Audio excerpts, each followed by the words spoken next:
No more long and boring lectures, no more poor quality videos, and no more second-hand lectures. A-Team Commerce Academy brings you next level ACCA lectures you deserve. चलिए जी, तो शुरू करते हैं इस session के अंदर inventory. ये इंटरनेशनल अकाउंटिंग स्टैंडर्ड 2 के अकॉर्डिंगली इन्वेंट्री से रिलेटेड कुछ बातें कर रखी हैं। जैसा कि आप टाइमलाइन यहाँ पर देख रहे हो, यहाँ पर हम शुरू करेंगे वैल्यूएशन से, यानी कि जो हमारा क्लोजिंग स्टॉक है उसकी वैल्यू किस तरह से हम कैलकुलेट करेंगे। And also we are going to talk about cost methods, because valuation के अंदर हम कॉस्ट या net realisable value whichever is lower, और उसके अंदर जो कॉस्ट वाला पार्ट है वो कैसे कैलकुलेट होगा ये देखेंगे। एंड व्हाट इज़ एनआरवी हम डिस्कस करते हैं आगे जा कर के। And then finally we are going to have a look at the adjustments, ठीक है, जो साल के आखिर में जा कर के करी जाती हैं। What are these will discuss in a pact. चलिए जी, तो अब शुरुआत करते हैं वैल्यूएशन से। वैल्यूएशन के अंदर हम अकाउंटिंग स्टैंडर्ड के अकॉर्डिंगली वो कहते हैं जी कि जितने में माल आपने ख़रीदा है, यानी कि उसकी कॉस्ट में और चीज़ें भी आती हैं, डिस्कस करते हैं। कॉस्ट या net realisable value. Net realisable value का मतलब होता है कि आपका जो इन्वेंट्री है, जो माल आपके पास पड़ा है, उसकी जो फेयर वैल्यू है, जितने में आप उसे बेच सकते हो, उसमें से आप माइनस कर देते हो नेट रियलाइजेबल वैल्यू को। नाउ अंडरस्टैंड, यहाँ पर मैंने सेलिंग प्राइस वर्ड का इस्तेमाल नहीं किया है, फेयर वैल्यू का किया है। उस फेयर वैल्यू जो है सेलिंग प्राइस से कम भी हो सकती है। नाउ फेयर वैल्यू में से हम माइनस करते हैं फर्दर कॉस्ट टू सेल। फिर फर्दर कॉस्ट टू सेल का मतलब ये होता है कि आपके पास जो माल पड़ा है वो एज इट इज़ सेल नहीं हो सकता, उसके ऊपर कुछ खर्चा, कुछ रिपेयर करना पड़ सकता है, या फिर सिंपली बेचने के लिए सेल्स रिलेटेड एक्सपेंस आपको कुछ करना पड़ेगा, जिसके बाद ही आप उसे बेच पाएंगे। ठीक है, ऐसे खर्चे को हम माइनस कर देते हैं, इसे नेट रियलाइजेबल वैल्यू कहते हैं। तो आप एक तरफ तो देखोगे cost of that particular stock और उसे कंपेयर करोगे नेट रियलाइजेबल वैल्यू से। इन दोनों में से जो भी कम होगा that is going to be the value at which you are going to record the inventory. ठीक है, तो पहले कॉस्ट को हम क्लियर कर लेते हैं, बिकॉज नेट रियलाइजेबल वैल्यू में तो कुछ खास ऐसी बात बची नहीं है। कॉस्ट आप देखें तो सबसे पहले कॉस्ट ऑफ परचेज सबसे ऑब्वियस है। रॉ मटेरियल जब भी आप खरीदते हैं तो जिस प्राइस पे आप खरीद रहे हैं वही कॉस्ट ऑफ परचेज हो गया, एंड दैट्स इट। ट्रेडिंग के लिए अगर आप माल खरीद रहे हैं तो जिस प्राइस पे खरीद रहे हैं that is going to be cost of purchase. दूसरी चीज़ होती है cost of conversion. Management accounting के स्टूडेंट्स समझते हैं इस बात को, जो एमए पढ़ चुके हैं, जो नहीं भी पढ़ चुके हैं। Cost of conversion simply means raw material के अंदर आपने कुछ लेबर को इन्वॉल्व किया है जो उस रॉ मटेरियल का इस्तेमाल कर रहा है, या फिर कुछ ओवरहेड, कुछ और खर्चे हैं जिनका इस्तेमाल करने की वजह से वो रॉ मटेरियल अब या तो वर्क इन प्रोग्रेस में कन्वर्ट हो चुका है, जिसके ऊपर थोड़ा काम और बाकी है, या तो फिनिश गुड्स में कन्वर्ट हो चुका है। That is the cost of conversion, यानी कि फर्दर आप जो उस रॉ मटेरियल के ऊपर खर्चा कर चुके हैं उसे कॉस्ट ऑफ कन्वर्जन कहते हैं। ठीक है, इन दोनों चीज़ों को इंक्लूड करेंगे और आप कॉस्ट निकाल लेंगे। इसमें से कुछ चीज़ें स्पेसिफिकली एक्सक्लूड होती हैं।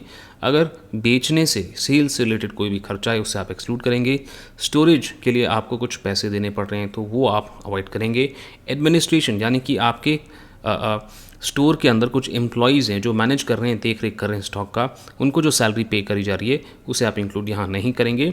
और अगर कोई एबनॉर्मल वेस्टेज होती है, चोरी या आग लगने की वजह से, उसे भी हम कॉस्ट के अंदर बिल्कुल भी इंक्लूड नहीं करते हैं। ठीक है, उसे डायरेक्टली लॉस मान करके statement of profit and loss के अंदर डाल दिया जाता है, कॉस्ट का पार्ट वो नहीं बनता है। ठीक है, okay, this is what cost includes, है ना। तो आप अगर सिर्फ रॉ मटेरियल की बात कर रहे हैं तो सिर्फ कॉस्ट ऑफ परचेज आएगा, बट अगर आप वर्क इन प्रोग्रेस या फिनिश गुड्स की बात कर रहे हैं तो उसमें कॉस्ट ऑफ कन्वर्जन भी आ जाएगा।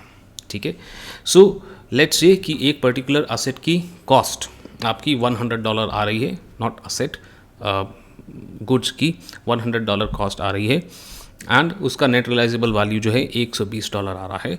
तो आपको $100 पिक करना है, because that is a laser price, है ना। दोनों में से जो भी कम है वो पिक करना है। बट लेट्स से कि कॉस्ट $100 है बट नेट रियलाइजेबल वैल्यू आपका $80 ही निकल करके आ रहा है। In that case you are going to pick net realisable value. ठीक है, $80 आप पिक कर लेंगे और आपका क्लोजिंग स्टॉक का क्वांटिटी को उस $80 से मल्टीप्लाई कर लेंगे। ठीक है, in order to find out कि हमारा क्लोजिंग स्टॉक का वैल्यू क्या है। ठीक है, तो ये प्रिटी स्ट्रेट फॉरवर्ड है। इसे एक प्रैक्टिकल क्वेश्चन के अंदर अप्लाई करके भी देखते हैं भी ये कैसे हो रहा है, एंड देन कॉस्ट के अलग अलग मेथड्स क्या हैं वो भी हम देखते हैं। नाउ ध्यान से देखें ये वाला सवाल, जिसके अंदर वो कह रहे हैं कि भाई एक एंटिटी है जिसके पास 1500 यूनिट्स ऑफ प्रोडक्ट पड़े हैं एट 30th जून X8, ठीक है, 1500 यूनिट पड़े हैं। वो कह रहे हैं the product had been purchased at a cost of $30 per unit, यानी कि ये उसकी कॉस्ट ऑफ परचेज हो गई $30, यानी कि 1500 यूनिट हैं मल्टीप्लाइड बाय 30, यानी कि $45,000 का मेरा कॉस्ट है। बट मुझे इससे कंपेयर किससे करना है, नेट रियलाइजेबल वैल्यू से कंपेयर करना है। लेट्स हैव अ लुक उसके बारे में क्या इन्फॉर्मेशन दिया है। वो कहते हैं ये जो असेट है ये नॉर्मली अगर आप बेचने के लिए जाएंगे तो ये $40 के अंदर बिक सकता है, ठीक है, बट वो कह रहे हैं recently product Y started to deteriorate, यानी कि वो काफ़ी समय से पड़ा था और उसकी जो कंडीशन है नई जैसी अब नहीं रही है, ये डिटीरिएट का मतलब होता है, and can now be sold for $38 per unit, यानी कि नॉर्मली $40 में सेल होता था बट अब $38 से ज़्यादा में सेल नहीं हो सकता है। सो यहाँ पर फेयर वैल्यू $38 हमारी आ जाती है ना, बट उसमें से कॉस्ट टू सेल हमें माइनस करना पड़ेगा। देखें उससे रिलेटेड क्या इन्फॉर्मेशन दे रखी है। They saying provided that some rectification work is undertaken, यानी कि $38 में भी बिक जाए उसके लिए भी कुछ खर्चा करना पड़ेगा और ये खर्चा हमारा $10 पर यूनिट का होगा। So net realisable value is going to be fair value, यानी कि $38 multiply by the not multiply minus the $10 यानी कॉस्ट टू सेल, तो $28 यहाँ पर आपका नेट रियलाइजेबल वैल्यू निकल के आता है, जबकि कॉस्ट वॉज $30। एंड करेक्ट हमारा रूल क्या है, कॉस्ट और net realisable value whichever is lower, and in that scenario $28 जो नेट रियलाइजेबल वैल्यू है उसे हम इस्तेमाल करेंगे to value the inventory. Inventory का क्वांटिटी है 1500, तो 1500 मल्टीप्लाइड बाय 28, ये हमारा क्लोजिंग स्टॉक का वैल्यू निकल करके आ जाएगा। कमेंट सेक्शन के अंदर बताओ क्या आ रहा है, मैं कैलकुलेट नहीं करूँगा इतना छोटा सा, ठीक है। अच्छा, तो हाउ सिंपल इज़ इट, आपने बस कॉस्ट निकाला, नेट रियलाइजेबल वैल्यू निकाला, दोनों को कंपेयर किया, दोनों में से जो भी कम निकल करके आ रहा है उसे क्वांटिटी से मल्टीप्लाई कर दिया, क्लोजिंग स्टॉक की वैल्यू निकल आई, ठीक है।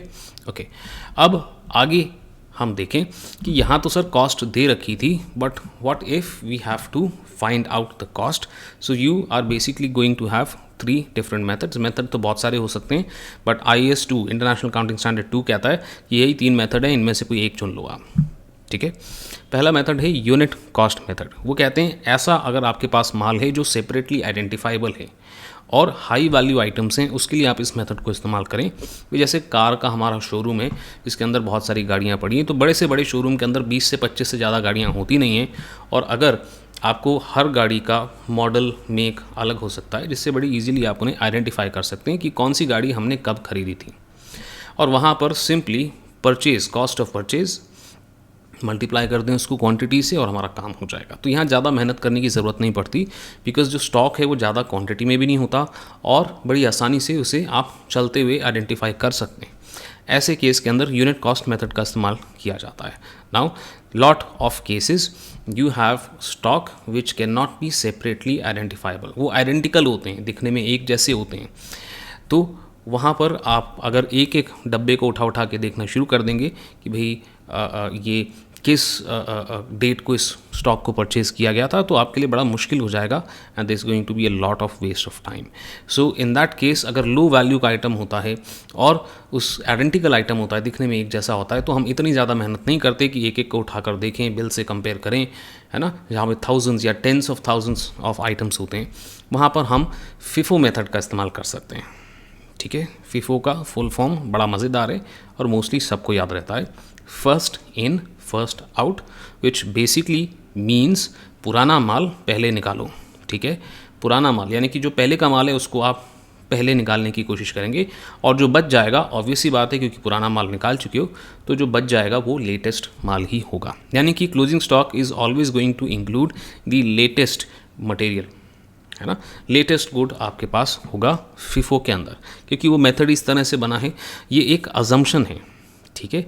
ऐसा ज़रूरी नहीं कि हर बार हो, कई बार ऐसा भी हो सकता है कि आपके पास माल पड़ा हुआ है, फिर आपने कुछ नया माल मंगाया है, तो यूजुअली हम क्या करते हैं, पुराने माल को पीछे धकेल देते हैं और नया माल उसके आगे रख देते हैं, राइट। ऐसा भी हो सकता है, इसलिए फीफो मेथड पहले ही बता रहा हूँ अजम्पशन है, हो सकता है ऐसा सच में ना हो रहा हो, बट ऐसा हम अजम्पशन ले सकते हैं कि पुराना माल कोई भी ऑर्गेनाइजेशन पहले निकालने की कोशिश करेगा, ठीक है। सो आई एम श्योर आप डिपार्टमेंटल स्टोर में कभी तो ब्रेड लेने गए होंगे, है ना। सुबह सुबह जाना ब्रेड लेने के लिए, आप अगर आगे की ब्रेड उठाओगे तो वो कल के डेट की ब्रेड मिलेगी, और थोड़ा सा हाथ पीछे करोगे ना तो आपको लेटेस्ट ब्रेड जो है वो पीछे रख देते हैं सुबह सुबह, क्योंकि वो चाहते हैं कि कल का माल हम पहले निकाल दें और जो नया माल है ना वो हम पीछे रख दें। जानबूझ के वो ऐसा करते हैं, बट ब्रेड जैसे आइटम के अंदर ऐसा करना पॉसिबल होता है। अगर आपने अभी तक ट्राई नहीं किया ना, कल ही सुबह जाना, ट्राई करना, पीछे की ब्रेड उठाओगे ना सुबह सुबह तो वो नहीं मिलेगी, ठीक है। एनीवेज, सो कई सारे बिजनेसेस में प्रैक्टिकली ऐसा पॉसिबल होता है, बट कई सारे बिजनेस में ऐसा ज़रूरी नहीं कि आप फिफो ही फॉलो करें, कोई और मेथड भी फॉलो कर रहे हो सकते हैं। बट यहाँ पर कैलकुलेशन पर्पसेस से हम अज्यूम करेंगे कि फर्स्ट इन फर्स्ट आउट, यानी कि पुराना माल ही हम पहले निकालते हैं। So this basically is an assumption, okay. And because of this assumption closing stock की वैल्यू आप हमेशा लेटेस्ट प्राइस के ऊपर करने वाले हैं। एक क्वेश्चन मैं आपको दिखा भी दूंगा अभी। And the next method that we have is weighted average method.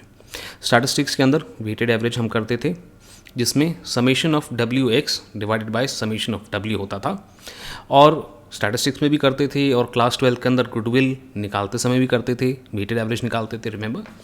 Now यहाँ पर आपका ऑब्जेक्टिव है कि आपको वो प्राइस निकालना है जो क्वांटिटी से हम मल्टीप्लाई कर सकें, right. So price is the main observation here. तो X हमारा प्राइस हो गया और W वेट्स किसको लें, ऑब्वियसली क्वांटिटी को हम वेट्स लेंगे। एक क्वेश्चन में करके दिखाऊंगा, 2 मिनट नहीं लगेंगे समझ में आने में आपको, ठीक है ना। अब वेटेड एवरेज भी दो तरह से कैलकुलेट किया जा सकता है, पीरियोडिक और कंटिन्यूस। अगेन क्वेश्चन से समझते हैं। आप यहाँ पर देखो क्वेश्चन के अंदर आपको दे रखा है, ये बड़ा अच्छा क्वेश्चन है, इससे सारे कॉन्सेप्ट क्लियरली हमको समझ में आ जाते हैं, इसलिए मैंने इस पर पिक किया है। आप देखें क्लोजिंग स्टॉक का वो कह रहे हैं ओपनिंग 31 दिसंबर 2021 को आपके पास 5 यूनिट्स ऑलरेडी पड़े हुए हैं, ठीक है। 5 यूनिट्स ऑफ $3.50 पर यूनिट, ठीक है। तो ये आपके पास ऑलरेडी ओपनिंग स्टॉक है। फिर वो कहते हैं 2 तारीख को आपने 5 यूनिट और ख़रीदें, बट उसका प्राइस आपको $4 देना पड़ गया था। 4 तारीख को आप दोबारा से 5 यूनिट ले लें, बट वहाँ पे प्राइस आपको $5 देना पड़ा था। एंड देन 6 तारीख को आप एक और परचेज़ किया है, जिसके लिए आपको 5 यूनिट ही परचेज़ करें, बट $5.50 आपको पे करना पड़ा है। सो टोटलिटी हम मिला करके हम ये कह सकते हैं कि हमने ख़रीदे 20 यूनिट थे। वो कह रहे हैं कि बीच में कहीं, यानी कि 5 जनवरी को वो कह रहे हैं 7 यूनिट का माल जो है हमने बेच दिया था, $10 के अंदर बेचा था, which is okay. We don't need selling price right now because हमें तो कॉस्ट निकालना है, राइट। अब आप देखें यहाँ पर 7 यूनिट अगर बेच दिए हैं 20 में से, तो ऑब्वियस सी बात है क्लोजिंग स्टॉक के अंदर कितना बचेगा हमारा। क्लोजिंग स्टॉक के अंदर हमारे पास बचेगा, करेक्ट, 20 में से 7 गया 13 यूनिट्स हमारे पास बच रहे हैं। अब वो कह रहे हैं कि ये 13 यूनिट से आप मल्टीप्लाई क्या करोगे क्लोजिंग स्टॉक की वैल्यू निकालने के लिए। इसके लिए पहले तो आप फीफो मेथड फॉलो करके देखो, ठीक है।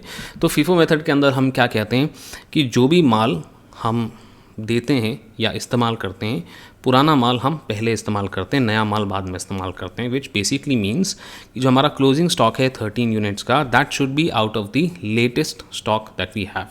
सबसे लेटेस्ट स्टॉक हमारे पास 6 जनवरी को आया था $5.5 वाला, बट तब सिर्फ 5 ही यूनिट आए थे। तो 13 में से 5 यूनिट का हिसाब तो हो गया 5 मल्टीप्लाइड बाय 5.5, बट अभी भी 8 यूनिट बच रहे हैं। सो वो 8 यूनिट आप लेंगे 4 जनवरी के माल में से, बट वहाँ पर भी 5 यूनिट आए, तो अभी भी 3 यूनिट हमारे पास बच जा रहे हैं। एंड ऑब्वियसली येस, उसके पहले का स्टॉक यानी कि 2 जनवरी को जो माल आया है वहाँ से आप 3 units at the rate of $4 pick करेंगे, ठीक है। तो हमारे पास जो 13 यूनिट है उसमें से 6 जनवरी को आया हुआ, 4 जनवरी को आया हुआ और 2 जनवरी को आया हुआ माल हम पिक कर रहे हैं in order to calculate the cost. So the calculation is going to look like this. So that's how simple FIFO method is. अब आता है हमारा weighted average method. तो weighted average method के अंदर वो कहते हैं जी आप weighted average निकाल लो, जिसमें observation प्राइस होना चाहिए और weight क्वांटिटी होना चाहिए, ठीक है। तो इसका फॉर्मूला कुछ इस तरीके से आपको दिखाई देगा, देखें स्क्रीन पे। 5 units into 3.5, 5 into 4, 5 into 5 and 5 into 5.5 है ना। तो ये क्या हो गया, समेशन WX निकाल दिया हमने, और इसे हम डिवाइड कर देंगे समेशन W से, यानी टोटल नंबर ऑफ़ यूनिट से। तो आपका कॉस्ट पर यूनिट यहाँ पर निकल के आएगा $4.50, जिसे कि आप बचे हुए 13 यूनिट से मल्टीप्लाई करेंगे तो $58.50 आपका निकल करके आएगा वेटेड एवरेज। ठीक है, बट ये कौन सा वेटेड एवरेज हमने निकाला है, ये हमने पीरियोडिक वेटेड एवरेज निकाला, यानी कि साल के एंड में एक बार वेटेड एवरेज निकाला जाता है और उसी वेटेड एवरेज को आप क्लोजिंग स्टॉक से मल्टीप्लाई कर देते हैं। एक मेथड और है कंटिन्यूस वेटेड एवरेज का। कंटिन्यूस वेटेड एवरेज के अंदर वो कहते हैं जब भी आप माल खरीदोगे, every time you are going to purchase, you are going to calculate a weighted average. ठीक है, सो देखिए यहाँ पर हमने 1 जनवरी को हमारे पास 5 यूनिट थे 3.5 के हिसाब से, और 2 जनवरी को हमने 5 units at the rate of $4 purchase कर लिए हैं। तो अब आप वेटेड एवरेज इसका निकालेंगे तो 3.75 निकल के आएगा। फिर से 4 जनवरी को 5 यूनिट आप खरीद रहे हैं eight the rate of $5 per unit, तो 37.5 प्लस 25 डिवाइडेड बाय 15 है ना।